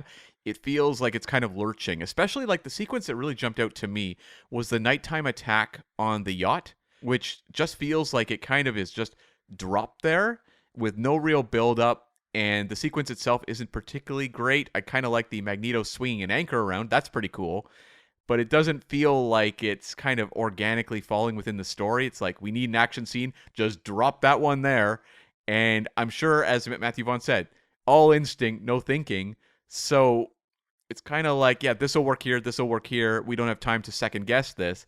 but you can feel it when you watch the movie. And I think the earlier X-Men movies, like the first two, just felt a little more elegantly told. I think that you said it at the beginning, Cam. It ties back to the production, like the speedy production of this film. And I think any dislike I bring up is basically that too. It just, the film suffers, and as much as you can forgive that, you just see the strings. I wrote down this film is spinning too many plates, from Beast to Mystique, to the plot itself. Well, Beast's transformation. Well, yeah, that's just thrown in randomly. Like, he just turns Yeah. blue, dabba-dee dabba-die. I like the POV of it, but it's very rushed. Yeah. And then because of that, like, Havoc and Banshee get nothing to do. There's no real sort of resolution with Angel's story, other when her switching sides. And like I said, that they leave so many of the characters in such a sort of nothing place that they kill at least 3 of them off screen ahead of the next film, because you see some of their body parts in that thing that Bolivar Trask has. Antony, can you remind me or jog my memory? What happened? Did they ever mention Angel in that movie? Her wings, I think, are in the collection of stuff that Bolivar Trask has got. So so is a piece of Emma's diamond. So you get the picture that her, Banshee, and Angel were all killed. Right. I think they also say Azazel died in Vietnam as well. I think so. I feel like his photo was on a monitor. Yeah. Yeah, I don't think I have any more to add to dislikes. I think my problems are structural, and they can't. I don't want to dive too much into it, because it really is just a result of how it was put together and how it was made. I think if it had more time, you would have had a better narrative straight line throughout. Maybe what I'll say is, if I were them in the editing studio after they shot the film, is I just would have cut some of the characters. Well, it's really weird to have Oliver Platt show up. Yeah. As a CIA guy who's like, seems like he's going to be in on helping them, maybe like kind of their go-between between the human world and the X-Men world, and then he just vanishes as well. And also, like, that's so frustrating as an X-Men fan, because Charles Xavier has a government liaison officer that he's like really good friends with, and I'm forgetting his name now, but like that character does not have a name, and that so could have been that instead of Moira, and you could have made Moira be a scientist. I also think a bad thing about this movie is, for a movie that's really has a sort of a pace that should be set by, oh my god, there might be nuclear Armageddon because of these missiles. Like, at times it doesn't feel very pacey, particularly on the rewatch. I think you both mentioned it as well, that you're watching it like getting distracted. Like, there were times when I was like, I'm bored, like, and it should be more exciting, because you're dealing with what happens when all of the bombs go off. And obviously we know for the mutants, they want the bombs to go off, what Sebastian does, because they want to force mutation. It's a very similar story to X-Men 1 in that regards, what Magneto wants to do. But I just found at time that this story could have done with a bit of a wind up and made it move a bit faster. Yeah, and how did you feel about how quickly they have Professor X shot and paralyzed? Because I remember that a lot of people felt that was too rushed at the end. How did you feel about that one? It was like kind of like something I was expecting to happen throughout the entire movie. So when it happened, I was shocked and thought it was handled really well. And again, I have no issues with that. I thought that was handled quite an emotional end to the movie. And the other thing that I think should be an emotional end to the movie but isn't, is the whole like mind wiping of Moira. The Superman 2 moment. Yeah, the kiss. Yeah. I didn't mind them how they handled how he gets hurt. I did laugh at the moment where they put the Cerebro helmet on. He says, "No, don't shave my head." Yeah. I was like, "Oh, we're gonna shave it at some point, though, McAvoy. Don't worry." I feel like so bad for the Moira character, because she goes on this whole mission with them. She's ignored by the movie for chunks of it, gets her mind wiped at the end, and then is sitting there in the CIA room being like, I don't remember. And they're like, well, this is why you don't have women in the CIA. Am I right? It's like, oh, how's that career going, Moira? Jesus. Oh, no. Well, before we get to the knock list, let's just look at any final notes. I've got a couple. Anthony, is there anything you want to mention about X-Men First Class you haven't already? I don't think I went to it into a length, but one thing I I really was struck by watching it again was the fact that I don't think it does well on the rewatch because X-Men 97 does the Magneto and Xavier relationship so much better, particularly the 3-part finale, and particularly the last bit where Magneto and Xavier are stuck in Magneto's head together. I think X-Men 97 is the greatest adaptation of X-Men there's ever been to date, and watching this so swiftly after that, as much as I love Michael Fassbender's performance as Magneto, I was struck by the fact X-Men 97 kind of did it better. Yeah. I'll be curious how Marvel does with the X-Men as well when they launch that into the MCU, because there's a lot of elements that I found with the Fox films they just kept going back to, whereas I'm looking forward to seeing more of an evolution as to what you can do with X-Men storytelling in movies. It's I definitely agree with the X-Men 97 show, and watching them basically back to back. The show finished a couple of months ago now, but how it handled Magneto I think was brilliant in the episode where they're on Genosha and he almost sacrifices himself, what you think he did, to save some people. And I can't remember what he said to the young chap in German, but that was just wonderfully done. Leech, he was speaking to Leech. That was it was to Leech. But and then I just think it does a lot of good for Magneto, that cartoon show, compared to this. Not that it doesn't do bad, and I think I think Magneto and Charles Xavier have been mostly well served in the X-Men films. Oh yeah, probably the best served, apart from maybe Wolverine. And I think so. But it's hard when you compare the two, because that show is worth watching. If you haven't watched it, but you watched the cartoon in the 90s, folks, go and check it out. It's probably worth getting Disney Plus for a month, even if it is a free trial. Just go and watch it. It gets an up for me. In terms of notes, I do have a question. Maybe I'll end us on that question. But Cam, do you have any notes? I have a couple things. I really like Azazel in this movie. I like that they took the Nightcrawler opening sequence from X2 and just had fun with it. The scene where he's doing all the drop deaths, incredible. Oh, I love that bit. Also, it's so nightmarish. And also just Azazel wearing a captain's hat on a boat. Pretty cool. Pretty cool. He pulled it off. It looked great. And there isn't a photo online, folks, of Cam in full Nightcrawler garb. Oh, that's right. Yeah, you're right. I should put that online somewhere. We should do that this week. Blue body paint and everything. He did the full Jennifer Lawrence. Yeah, I did. I had the yellow contacts and everything. It was miserable, but I did win a costume contest for that on Halloween. Yeah. Worth it. I also had a couple other things. At one point early in the movie, we see Professor X as a pretty young kid, and we see next to his bed 3 photos, and there's Darwin, Einstein, and then Hedy Lamarr. Oh. And that jumped out to me as well, because Hedy Lamarr, we know now, contributed a lot to the world of science with the basic technology she came up with for missiles that couldn't be tracked, and ultimately led to Wi-Fi and Bluetooth and all these other technologies. I have to question, though, if in 1944 a child would have realized Hedy Lamarr did any of this. And have a picture of her by his bed. Yeah. Do you think he made Mystique dress change into her at times? Will you be my favourite scientist / actress, please? Yeah, it felt like a little retroactive Charles Xavier acknowledging her scientific achievements, but yeah. I don't think I'd be in a healthy relationship with Mystique. I'd be like, could you change it to this person? They're like, do you ever want to see me? No. Could you? Well, that's why Mystique's got all those issues, because clearly that's what's been happening to her. Stop asking me to be Hedy Lamarr, Scott. My last point is more of a question, really. At one moment in the film, Emma Frost says that in a war, both sides have an equal chance of winning. Is that actually true? Not historically. Yeah, that's what I thought too. I was like, well, hold the phone now. I don't know if that's the case at all. I think Vietnam was a bit one-sided, apart from their tactics. That was not a fair fight. No, not at all. And there's many of those over the course of human history. So I do question whether Emma Frost would be the best history teacher. I now do too. She in the comics she teaches ethics, which is quite funny because she was a former villain.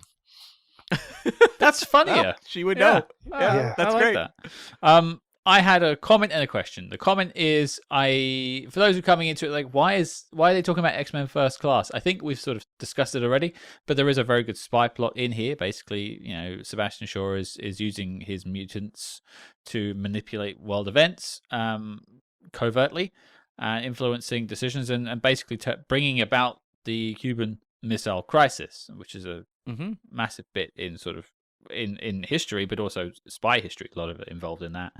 So yeah, there's definitely a spy plot there, and there's lots of we've mentioned all the nods, but I think there's a lot of loving nods to spy movies gone in the past through Matthew Vaughn in this. So I think that's very well done. I'll wrap us up on a question though, because I think Antony already has an answer to this, but I'd be interested to hear what everyone says anyway, because everyone has an X-Man or woman or person that they want to be. Oh. They have one they always pick. If there's like a lineup, when I was playing the X-Men arcade game, there was always a character I wanted to be.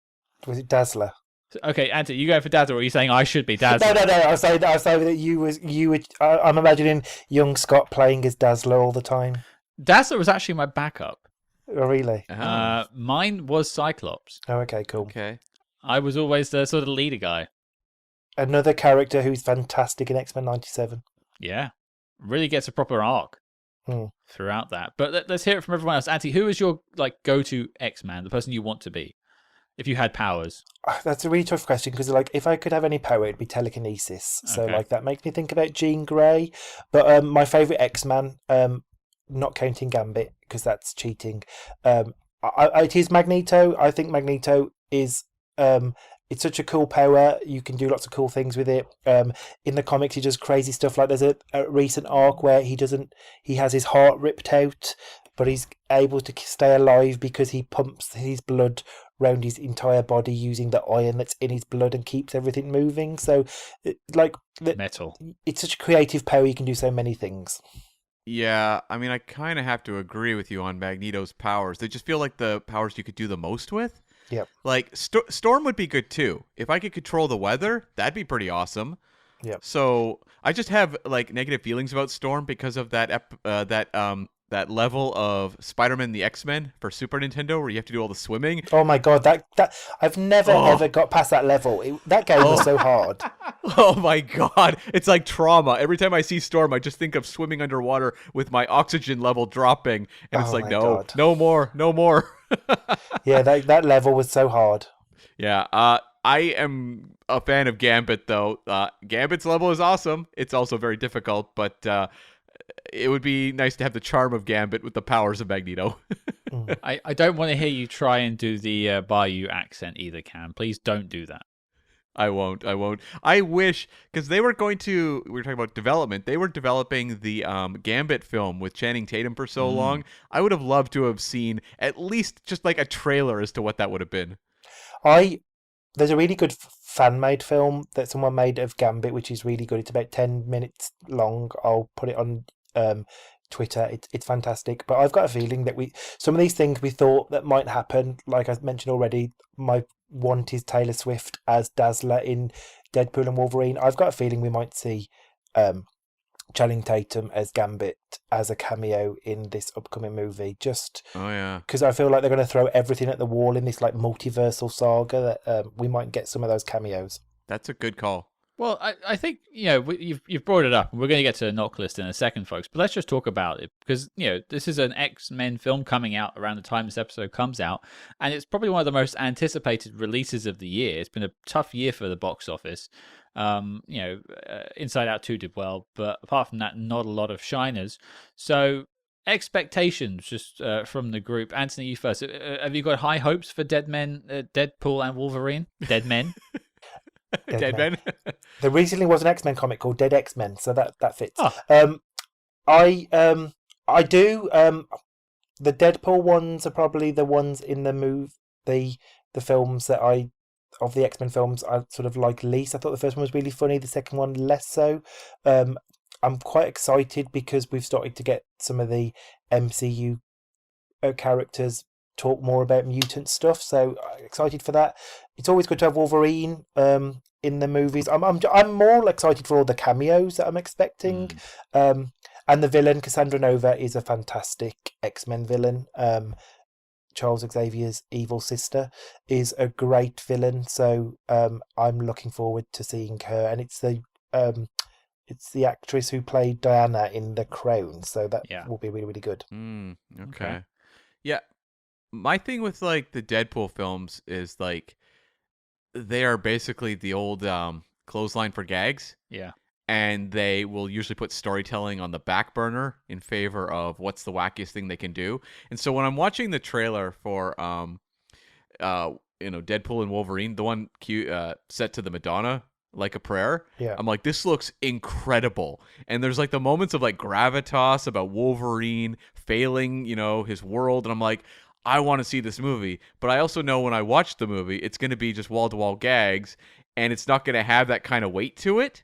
And so it's like, I kind of want to see the weightier Deadpool movie, which is completely antithetical to what a Deadpool movie is. But in terms of marketing, I'm very excited. But I also feel like what I'm going to get is going to be more in line with the first two Deadpools, which I enjoyed, but I don't hold up on any sort of pedestal. Which I think I would probably echo that. I have higher hopes for it than the second one, much as I enjoyed Cable in the second one. I think, Hugh Jackman's not going to come out of Wolverine-style retirement for just any script. I think there had to have been a good idea there that he wanted to explore. But the problem is a lot of times you get these actors come back and they're promised some things, and then what the script becomes the script, and they end up shooting the script, and it just is what it is at the end of the day. And they can't change that. And I hope that whatever he was promised is what is delivered. Let's put it that way. Yeah, and there was also the writer's strike issues around the production of this movie too. So we'll see. Yeah, watch this space. I'm also really interested to see how they mould something as R-rated as Deadpool into Marvel.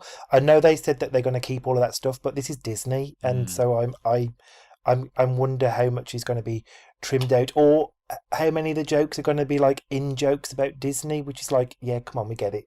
Like, move on. Yeah. Well, we'll find out very soon, I think, folks, and I'm sure we'll be talking about it online. But let's get to it. The reason why here, knock list time, is X-Men First Class making the list of the best spy movies of all time. Guests get the first vote. Anthony, you're up. Yes or no? Is it making the list? It is a spy movie. I will agree that it is a spy movie, but I don't think it should be counted amongst the best spy movies. I don't think it should be counted.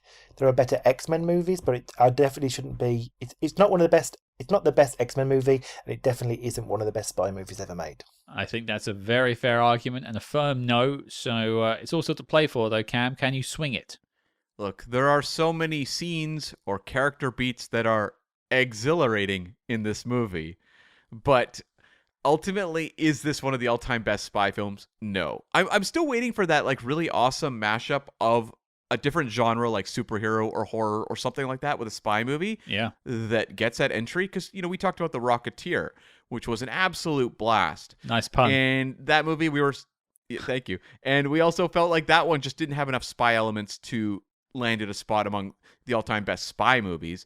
This one has a little more cred in that arena, but it has also more problems, I think, than The Rocketeer. Yeah. So as much as I do enjoy this movie, and I'll come back to First Class, I'm sure, many times in the future, it just doesn't quite belong with the heavy hitters. Okay. One of the things I think that the X-Men films should be applauded for are trying new things. We've just been talking about Deadpool there. The X-Men films trying to do comedy. X-Men films with New Mutants trying to do teen horror, this one trying to do spy. Sometimes it felt like they were chasing genres to stay relevant, but I think it's something to be applauded, and I think this film should be applauded for trying to be a spy movie, but it's not one of the best ones. I think it gets the aesthetic absolutely right, though. Like, if you loved that sort of 60s James Bond era or any of those spy movies from the 60s and you like a comic book film, this is the perfect synergy of the two. But to echo what Anthony said, it isn't the best X-Men film, and I don't think it's the best spy movie. So I just think it's a simple no from me as well. Not that this is one of those ones that we've reviewed that didn't make the knock list that I'd still recommend you check out. Yeah. Though I think this is still an interesting film with a lot of really fun and interesting moments. And I think we have a question that we should be answering because people might be wondering. We keep saying this isn't the best X-Men movie. What is everyone's best X-Men movie? Antony, do you want to go first?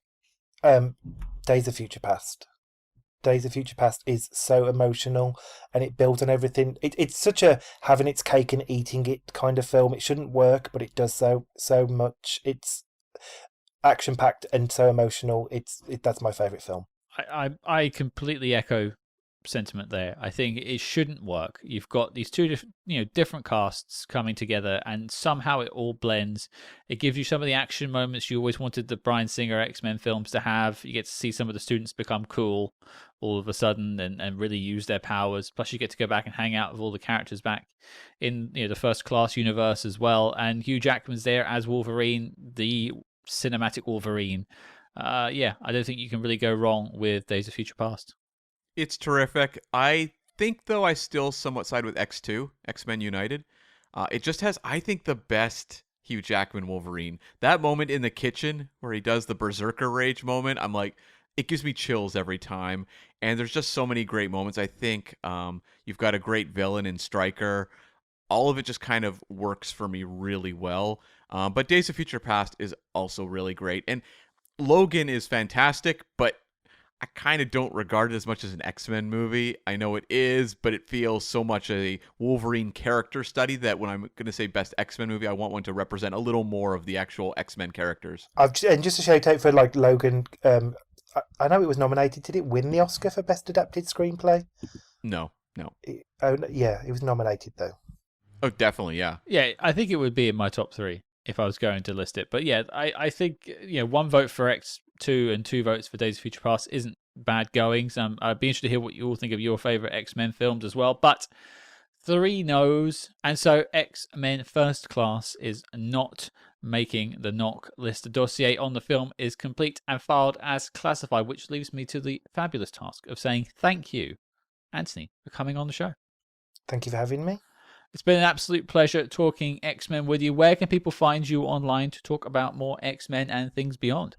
I'm over on X at Remy LeBeau. The only time I've wanted to call Twitter X, at Remy LeBeau. I'm over on Instagram at Remy LeBeau _UK because someone got there first. And obviously you can check out my X-Men stuff that I do at X Nation. We're part of the Cultural Wormhole podcast network. And obviously I do a lot of License to Queer stuff with David over at licencetoqueer.com. And we'll have links to everything you just mentioned in the show notes below. So to save you time, folks, just click down there and you can find Antony and all those lovely places. But thank you once again for coming on the show and bringing your expertise. Thank you. There you go, folks. That was our chat about X-Men First Class. I want to thank Antony for coming on the show and bringing the expertise. It's always needed, frankly, because we are both dummies. And if you want the X journey to continue, stick around till later this week on Friday as we sit down with Mr. Ashley Miller, one of the writers of this film. I'm sure he'll give us the complete story of how X-Men First Class came to be. But Cam, before we talk about what's happening next week, I think we've got a big announcement to make, and let's get people jazzed up for that. I think I teased you at the beginning to come up with a name for me. Yes. Okay, so I finally cracked it. Okay. Have you ever heard of the character Longshot? Let's say yes. So he has a blonde mullet, and he has luck powers. A little I similar. have neither of those things. A little similar to Domino in some ways, who we saw in Deadpool 2. But you know what? We're going to call you Long Scott. I mean, that was what I was known as in college. The length of my essays, right? It was just, I would always go over the word count. Yeah, those teachers were always like, God, classic Long Scott, right? 12 pages when I asked for a 3-page. What a Long Scott move. I mean, yeah. Never hits the mark, that guy. So there we go. We got Cam Nito and Long Scott. That sounds like a spin-off I don't want to watch. I don't want to watch it either. Burn it. Burn it. But speaking of burning it, actually, good segue there. Cam and I work very hard every year. You don't miss a week here on Spyhards. We don't take a week off. 52 weeks a year, you can expect at least one episode from us. But there's one week of the year where Cam and I get to go on holiday together and spend some time together. And it always happens to fall around our birthday, the Spyhards' birthday too. So I think we're due a holiday, Cam. We are indeed. So while we are basking in the suffocating heat of Las Vegas, we are going to release an interview. And this is an interview that's well timed because we just talked about X-Men First Class, which has all this Bond homage stuff going on. So we're going to let you all listen in on our conversation with Lana Wood, who of course played Plenty O'Toole in 1971's Diamonds Are Forever. We're in Las Vegas. We're celebrating our birthday. We thought we would go all in and give you the Bond interview of the year, frankly. Lana Wood was very generous with her time. She had some wonderful stories about her time working on Bond, about the cast, director, her co-stars. I mean, it's such an insightful interview. I'm so glad we got to sit down with her. And, you know, she's so warm and bubbly as you would think Plenty O'Toole would be. And, you know, we're celebrating our 4th anniversary this week as well. It's all going on here on Spyhards. And, of course, Cam and I will be together for the only week every year that this happens. So, yeah, we're celebrating. That's right, although it's my least favorite week of the year. Well.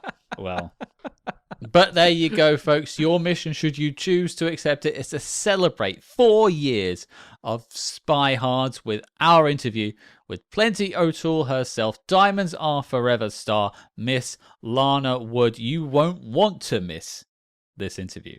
It's going to sparkle like diamonds.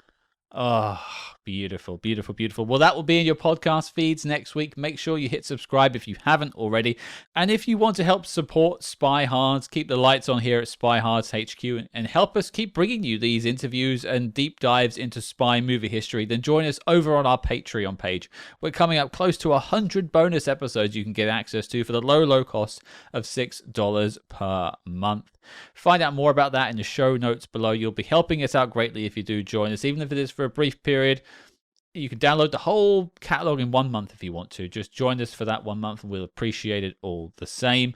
So you can find out more about that on patreon.com/spyhards. And if you want to hear more from us on social media, follow us discreetly at Spyhards. That's SPYHARDS on Facebook, Twitter, and Instagram. But until next time, Cam, mutant and proud.